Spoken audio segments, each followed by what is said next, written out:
Lui, il mène l'actu, il mène l'enquête sur l'actualité et il nous en livre son regard chaque semaine. C'est Rémi que l'on retrouve.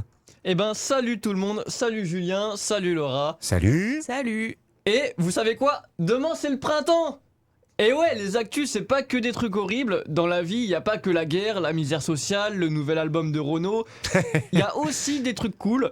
Non, parce que sinon, à 13h, on regarde les infos et à 13h30, on est là. Ok Google, recette de tarte au cyanure. Alors que c'est le printemps, la vie est belle. Si en ce moment vous sortez de chez vous, vous pourrez observer des oiseaux qui chantent, des arbres qui fleurissent, du sable radioactif.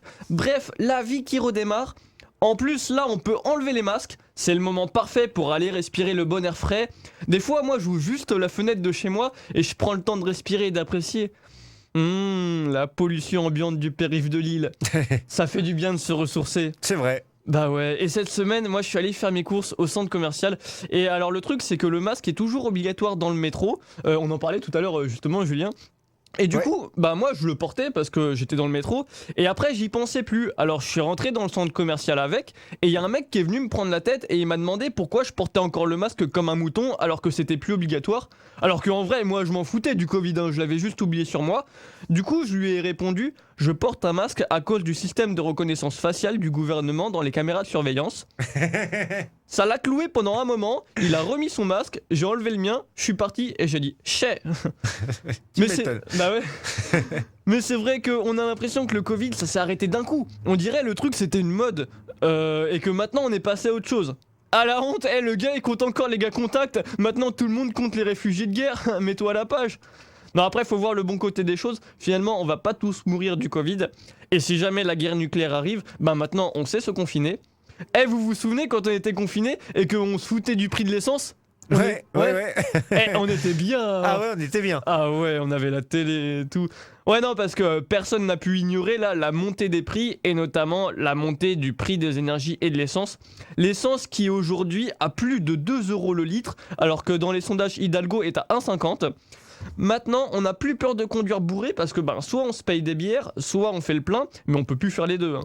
Chérie, t'as fait le plein? Ah ouais, là, je te jure, j'ai fait le plein. En plus, j'ai même pas pris la voiture. Bon, je le rappelle, l'abus d'alcool est dangereux pour la santé. Et si vous avez un doute en sortant d'un bar, vous pouvez tester votre taux d'alcoolémie. C'est simple, avant de prendre votre voiture, lisez une blague de Kev Adams. Si elle vous fait rire, vous n'êtes pas en état de prendre le volant. Et la semaine dernière, il y a Sandrine Rousseau qui a suggéré qu'on baisse notre chauffage de 2 degrés pour faire des économies. Je sais pas si vous avez suivi ça. Ouais, j'ai vu, ouais. Ouais. Et ben comme si tout le monde était dans un loft à 23 degrés quoi. Non, donc pendant la pandémie, chômage partiel, après la pandémie, chauffage partiel.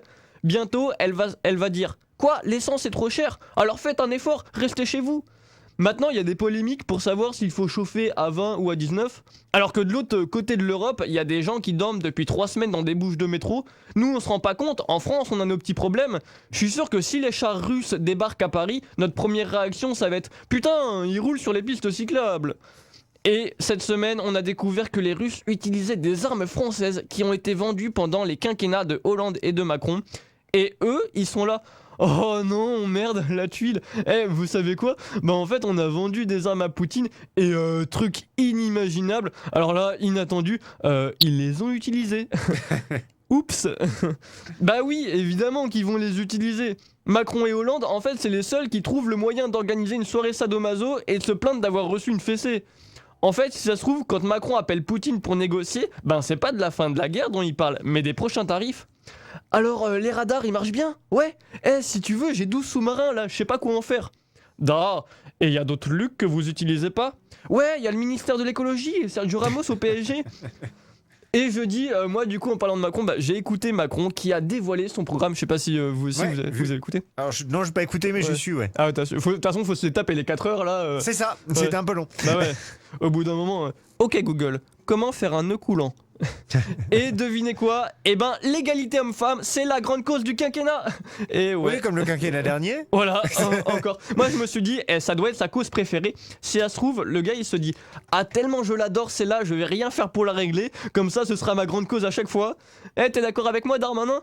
Ah ouais, moi j'adore le droit des femmes. Hein. D'ailleurs, s'il y a des Ukrainiennes qui ont besoin d'un logement, je suis là. Macron, il est tellement électoraliste que si le droit de vote était à partir de 5 ans, il dirait « Des frites à la cantine, la grande cause du quinquennat ». il serait déguisé en Spider-Man et le Premier ministre, ça serait Krusty le clown. Bon, tu me diras, on a déjà eu Manuel Valls, alors pourquoi pas un autre clown? Et après, moi, j'ai vu les autres mesures et finalement, il est pas si électoraliste que ça, hein. Il veut réformer le RSA. Alors en gros, pour toucher le RSA, il faudra faire entre 15 et 20 heures de travail ou de formation, chercher un emploi, être livreur chez Uber Eats, prêter allégeance au Royaume de France et se prostituer les week-ends et jours fériés. Bon, la fin, c'est moi qui ai rajouté, hein. Mais en vrai, le gars, il veut vraiment conditionner le RSA à entre 15 et 20 heures de travail ou de formation. Donc si j'ai bien compris, travailler pour recevoir de l'argent. Ok, donc le gars, ils sont à 2 doigts d'inventer le salaire. Wouhou, trop fort, merci. Bon, sauf que là, il n'y aura pas les droits au chômage et à la retraite et que ce sera une rémunération encore plus en dessous que le SMIC. Ce sera un mi-temps, mi-pute, mi-soumise. Et vous imaginez, si en plus, pour aller à ces 20 heures de formation ou de travail, on doit utiliser la voiture et dépenser de l'essence.